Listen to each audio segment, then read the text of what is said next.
E assim, acho que, claro, todos nós temos nossas experiências pessoais que fazem você ir por um caminho ou por outro, e o fato de você ter tido contato com certas coisas no passado fazem você mudar o seu caminho dali pra frente e tal. Mas, por exemplo, quando eu te convidei pra gente fazer o Notas de Rodapé, ou quando eu te falei da ideia que eu tinha de fazer essa junção entre as duas coisas, isso acontece porque aí vem uma dificuldade pessoal minha, e de fato eu acho que isso é um defeito. Eu acho que é uma coisa que me segura em algumas situações, né? Temos defeitos, né? Todos nós. Esse aí certamente é um dos meus. Eu não consigo ler certas coisas, né? Eu, para esse tipo de coisa, assim como eu não consigo, tenho dificuldade de ouvir certas músicas, né? Assistir certos filmes, né? Filme com cachorro, né? A gente tava comentando, filme com cachorro eu não assisto, cara, de jeito nenhum, porque é vergonha na certa.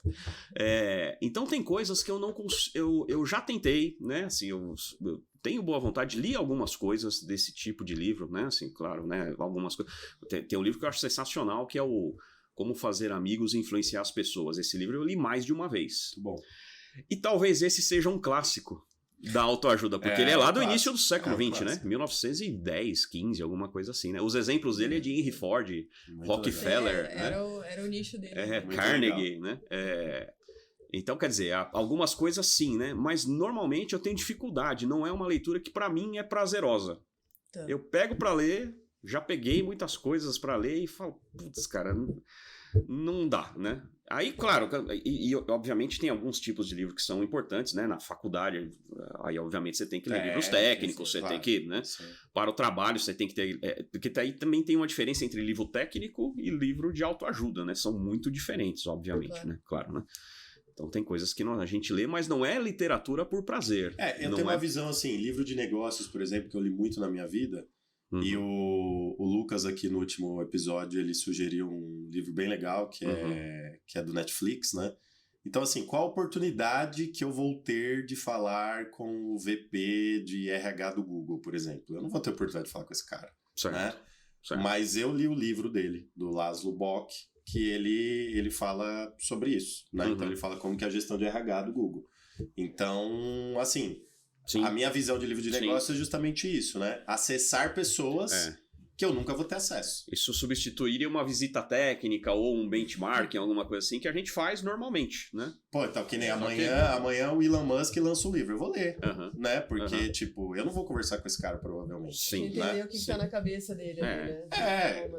Nós gostaríamos de sentar uma hora com ele aqui e bater um papo, né? Mas provavelmente eu não vou conseguir. A mesma coisa, vou ouvir uma entrevista dele, porque é a mesma coisa. Eu não vou conseguir fazer perguntas, mas eu tô ouvindo as respostas. Então, assim, essa é uma forma de acessar. É um pouquinho diferente do autoajuda, né? O livro de negócios, eu acho.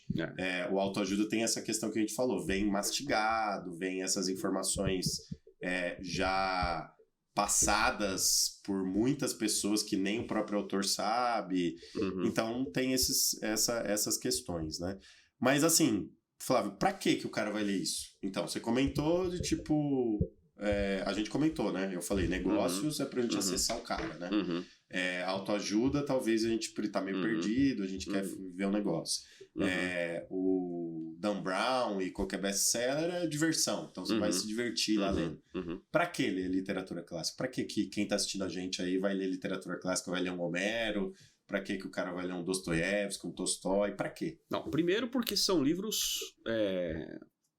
que resistiram ao teste do tempo, portanto são muito bem escritos, né? São livros ótimos, são livros em que o autor...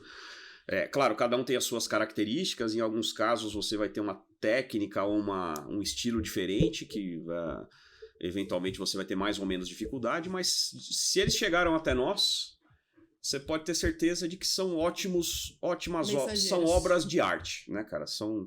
São resultado, né, da destreza, do esforço humano, né, de passar a emoção ou de passar aquilo que ele tinha para dizer há tanto tempo atrás e que chega até hoje. Essa já é uma forma de curadoria, né? Então, quer dizer, porque quando a gente entra numa livraria, e por isso que tem essa do não escolha o livro por uma capa, mas... Eu lembro que eu já fiz isso. Chega lá, tem lá os mais vendidos, dá uma olhadinha na sinopse lá, tá, legal, vou comprar, né?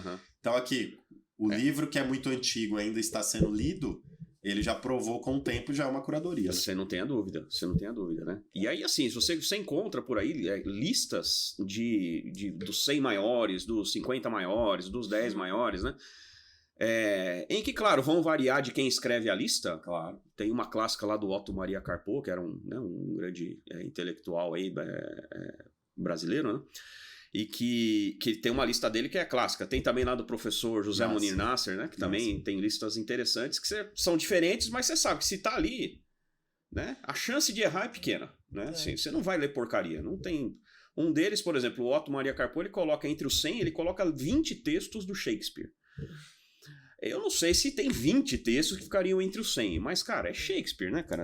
Sinceramente, não tem texto ruim. A chance de errar é baixa. Não tem texto ruim. Então, assim, primeiro, a literatura é boa, o texto é bom, né? Você tenho certeza que você vai gostar do que vai ler.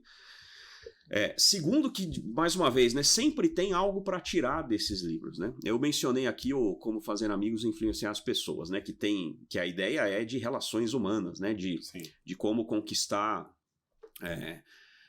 a atenção, ou como fazer com que as pessoas ajam como você gostaria que elas agissem, né? Por exemplo, numa venda. Você quer que ele goste do que você está vendendo, obviamente, né? E aí você tem lá, por exemplo, lá atrás, O Vermelho e o Negro, que é um livro do Stendhal, né? Que é sobre... Que tem a ver justamente com lá um rapaz que quer progredir na vida e, portanto, ele desenvolve... O grande caminho dele é relacionamento com as pessoas. Então é um livro, né, de um grande escritor francês, do Stendhal, que traz a mesma mensagem, claro, né, passada de um jeito diferente, mas dentro de uma história, né? Não é uma coleção de ensinamentos. Faça isso, faça aquilo. Exatamente. Não é uma bula de remédio, né, cara? É uma história em que você tira... Você pode ler, eu não lembro exatamente o nome do livro, mas tem lá, casais que enriquecem juntos, né? Sim. Esse é autoajuda mesmo, né? Isso aí não entra nos técnicos, não, né? Ou você pode ler a Odisseia, que mostra uma história de fidelidade, de respeito, né, de Ulisses em relação a Penélope lá. Ele renuncia, por exemplo, Ulisses, quando ele cai lá na ilha de Calipso, ele é oferecida a ele a imortalidade, a juventude eterna, e ele renuncia a isso porque quer voltar para casa, quer voltar lá para a ilha de Ítaca, onde a Penélope também está esperando ele durante, no final das contas, mais de 20 anos, sendo assediada, sendo, né, o pessoal, vários pretendentes e tal, e ela se mantém fiel.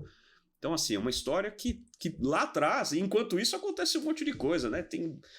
Ele é assediado por sereias, por ciclopes, por tempestades, né? Então, assim, envolto em tudo isso, você tem uma mensagem que você pode receber ela mastigadinha, prontinha, empacotada, é só botar no micro-ondas e apertar o 30, né? Ou você tem que desenvolver o seu raciocínio, você tem que entender a mensagem para poder tirar dali. Então a ideia da ginástica mental para mim é sempre algo que é um dos grandes motivos, né? Assim, você vai ler com prazer uma coisa que vai fazer você caminhar, vai fazer você evoluir, né? Eu penso que as coisas que vêm pronta, elas são descartáveis da mesma maneira. A descartabilidade dela é proporcional à facilidade com que ela chega, né? Bom paralelo. Eu acho que é fácil de você esquecer um negócio desse, por exemplo, né?